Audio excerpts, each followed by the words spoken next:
सब अध्यक्ष महोदय, मैं राष्ट्रीय विधि विश्वविद्यालय जोधपुर संशोधन के बिल पे बोल रही हूँ।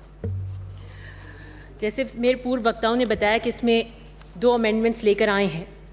प्रथम, कुलपति के 2 टर्म्स तक लिमिट करने के लिए और 3 पे कैप लगाई है।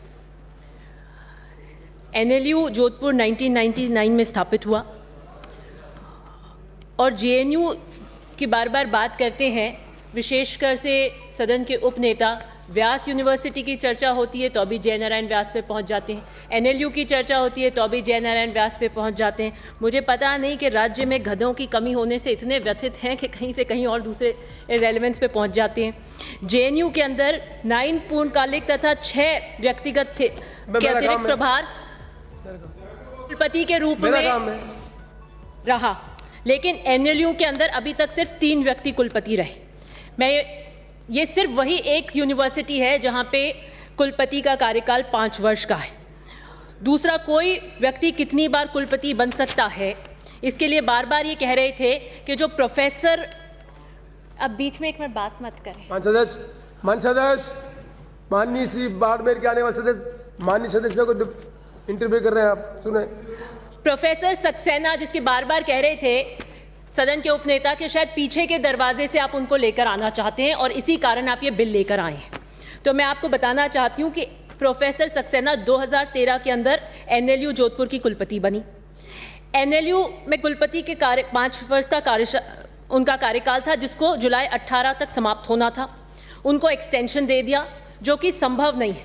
जब कोई नियुक्ति किसी सर्च कमेटी की अनुशंसा पर निर्धारित अवधि के हेतु हो तभी हो सकती है, बिना सर्च कमेटी आप एक्सटेंशन नहीं दे सकते।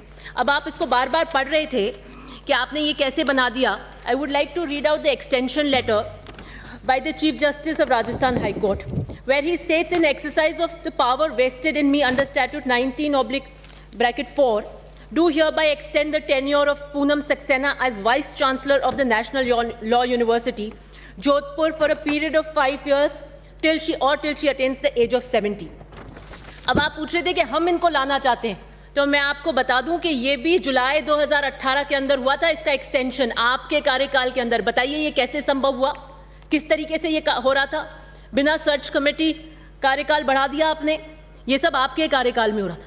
दूसरी चीज़ जो हम लेकर आ रहे हैं वो है रजिस्ट्रार को करने का। NLU की 22 जनवरी की जनरल काउंसिल की मीटिंग में एजेंडा खुद के रजिस्ट्रार नियुक्त करने का प्रस्ताव रखता है। इस बैठक में हाईकोर्ट के एडवोकेट जनरल MS सिंघवी ने ऐतराज जताते हुए कहा कि इसके लिए NLU अभी तैयार नहीं है, रूल्स तैयार नहीं है, इसे स्थगित कर दिया जाता है। जनरल काउंसिल की बैठक में अध्यक्षता कर रहे चीफ जस्टिस अखिल कुरैशी ने कहा कि रेलेवेंट रूल्स के साथ अलग से बैठक बुलाएं और जनरल काउंसिल में इस मामले को स्थगित कर दिया।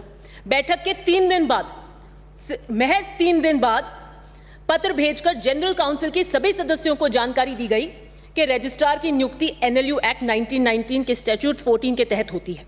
रजिस्ट्रार की योग्यता का MHRD के पत्र 2 नवंबर 2017 के तहत माना गया, जिसे वर्ष 2017 में अपूर्व करा दिया गया। 18 जनवरी